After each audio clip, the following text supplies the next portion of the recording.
September 1st, 1939. 5:45 a.m. German artillery opens fire on a Polish garrison. Within hours, over 1.5 million German troops pour across the border.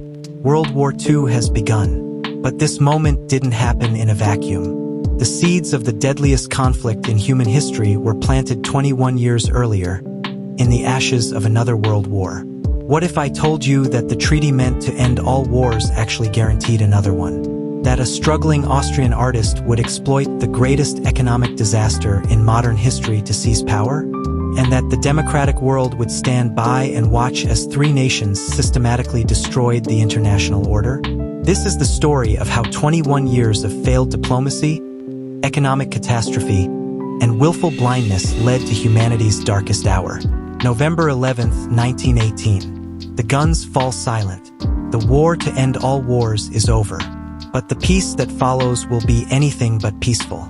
The map of Europe is redrawn overnight. For empires collapse. German, Austrian-Hungarian, Russian, and Ottoman. In their place, 9 new nations emerge from the rubble. At the Palace of Versailles, the victorious powers gather to decide Germany's fate.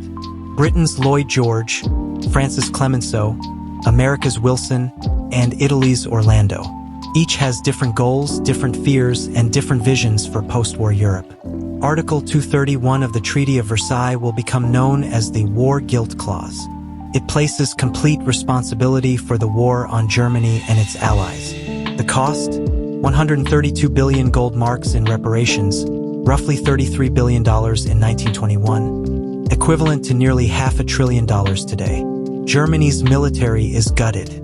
No air force, no tanks, no submarines, an army limited to 100,000 men. The industrial heartland of the Ruhr is occupied by Allied forces. But perhaps most dangerously, millions of ethnic Germans now find themselves living in foreign countries.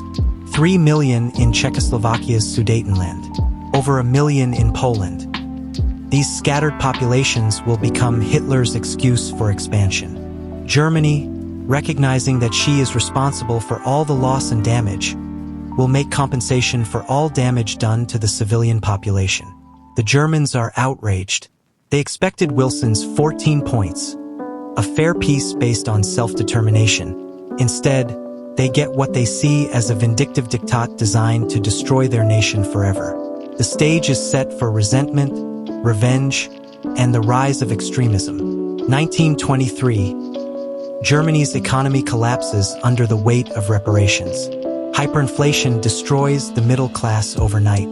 A loaf of bread costs 200 billion marks. Life savings become worthless paper. In a Munich beer hall, a failed Austrian artist named Adolf Hitler attempts a coup. Fails miserably. Hitler is arrested, tried, and sentenced to 5 years in prison.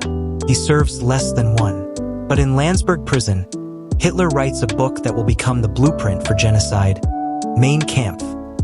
In it, he outlines his vision of German superiority, territorial expansion, and the elimination of what he calls undesirable elements.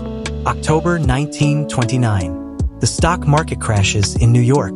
The economic shockwaves ripple across the globe. In Germany, unemployment skyrockets to 6 million. Democracy is failing, and desperate people turn to desperate solutions. Hitler's Nazi party exploits the chaos. They promise jobs, national pride, and revenge against those who betrayed Germany. Their message is simple. Germany didn't lose the war. It was stabbed in the back by politicians and minorities. In 1930, the Nazis win 18% of the vote. By 1932, they're the largest party in Germany. The democratic center collapses as extremists on both left and right gain ground. January 30th, 1933. In a backroom deal, conservative politicians appoint Hitler as chancellor, believing they can control him. They're catastrophically wrong.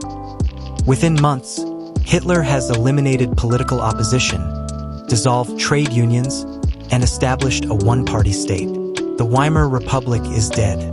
The Third Reich is born.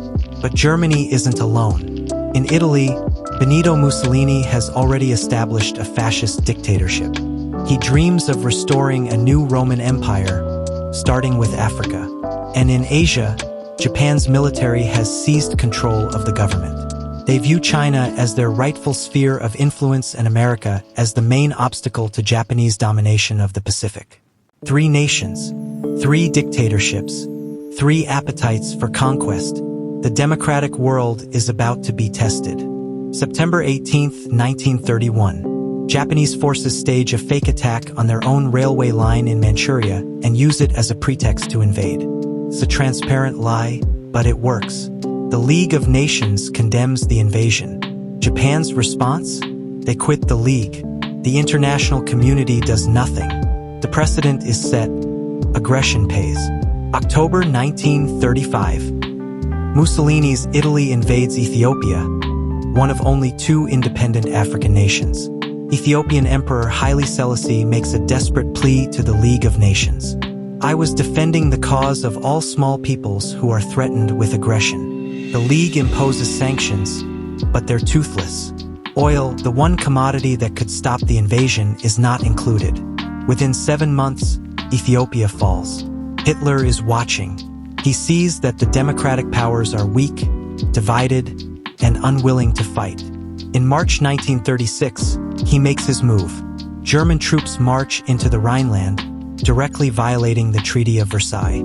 Hitler later admits that if France had acted, Germany would have been forced to withdraw, with our tails between our legs. But France and Britain do nothing. They're exhausted from the last war, economically weakened, and desperate to avoid another conflict. This policy has a name: appeasement. July 1936. A military coup in Spain triggers a civil war. It becomes a proxy conflict for the emerging global ideological divide. Hitler and Mussolini send troops, weapons, and planes to support Franco's fascists. Stalin aids the Republicans. The democratic powers declare neutrality, effectively abandoning Spanish democracy. The war becomes a testing ground for new military tactics. The bombing of Guernica introduces the world to the horror of total war, deliberately targeting civilians to break morale. March 1938. Hitler achieves his first major territorial gain without firing a shot. The Anschluss, the union of Austria and Germany, is accomplished through political pressure and the threat of force. Many Austrians welcome the Germans as liberators. Hitler's promise of uniting all Germanic peoples seems to be coming true. But Hitler's appetite is just beginning. His next target, Czechoslovakia, and specifically the Sudetenland, home to 3 million ethnic Germans. Hitler demands that Czechoslovakia surrender the Sudetenland. He claims ethnic Germans are being persecuted and need his protection. It's a lie, but it provides the pretext for aggression. Czechoslovakia has a modern army, strong fortifications, and mutual defense treaties with France and Britain. They're prepared to fight, but British Prime Minister Neville Chamberlain has other ideas. He flies to Germany to negotiate directly with Hitler, the first British Prime Minister ever to travel by airplane. September 30th, 1938. The Munich Conference. Britain, France, Germany, and Italy decide Czechoslovakia's fate. Notably absent, the Czechs themselves. Chamberlain agrees to Hitler's demands. The Sudetenland is handed over without a fight. In exchange, Hitler promises this is his last territorial demand in Europe. My good friends, for the second time in our history, a British Prime Minister has returned from Germany bringing peace with honor. I believe it is peace for our time. The Czechs are betrayed by their allies and forced to surrender their border defenses. Without the Sudetenland, Czechoslovakia is defenseless. 6 months later, Hitler breaks his promise. German troops occupy the rest of Czechoslovakia. The last territorial demand was a lie. Finally, Britain and France realize that Hitler cannot be appeased. They guarantee Poland's independence. But is it too late? August 23, 1939. The world is shocked by news of the Nazi-Soviet pact. Hitler and Stalin, ideological enemies, sign a non-aggression treaty. The secret protocols divide Poland between them. Hitler no longer fears a two-front war. Stalin gets a buffer zone and time to prepare his military. With the Soviet Union neutralized, Hitler is free to move against Poland.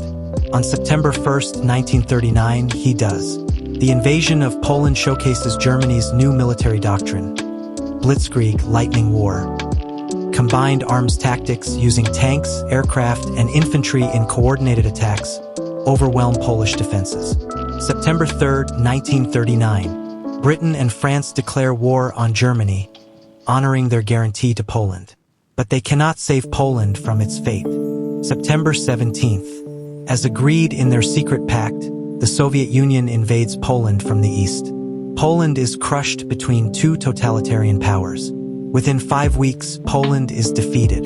The country that had regained its independence only 21 years earlier is once again wiped from the map. When it ends, over 70 million people will be dead.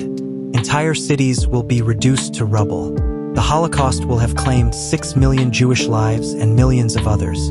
At the Nuremberg trials, Nazi leaders will claim they were just following orders. But the evidence will show that this catastrophe was not inevitable. It was the result of choices. What if the Treaty of Versailles had been less punitive? What if the international community had acted when Japan invaded Manchuria? What if France had resisted when Hitler remilitarized the Rhineland? What if Britain and France had supported Czechoslovakia instead of betraying it at Munich? What if the United States had joined the League of Nations? These questions matter because the choices made between 1918 and 1939 shaped the world we live in today. The United Nations, NATO, the European Union, all were created to prevent another slide into global conflict. The road to World War II was paved with good intentions, failed diplomacy, and willful blindness. The Treaty of Versailles was meant to ensure peace but created the conditions for war. Economic hardship drove people to extremism. Democratic leaders, traumatized by the previous war, chose appeasement over confrontation, not realizing that sometimes the cost of peace is higher than the cost of war. The international community watched as aggressor nations tested the limits of what they could get away with. Each success emboldened them to push further. Propaganda and lies replaced truth. The stab-in-the-back myth in Germany, the justification for invading Manchuria, the claims of persecution in the Sudetenland, all were designed to make aggression seem reasonable. The price of these failures was measured in millions of lives. But perhaps the greatest tragedy is that so much of it could have been prevented. History doesn't repeat, but it often rhymes. The patterns we see in the 1930s, economic instability, the rise of authoritarianism, the failure of international institutions, the retreat of democratic powers, these are not relics of the past. Today's world faces similar challenges. Understanding how World War II really started isn't just about the past. It's about recognizing the warning signs and making better choices in the present. September 1st, 1939, didn't happen overnight. It was the culmination of 21 years of missed opportunities, failed leadership, and collective denial. The question is, what will we do with the lessons of that dark period? The future depends on our answer. I guarantee this video will change how you see modern politics. Which leader today reminds you most of 1930s appeasers?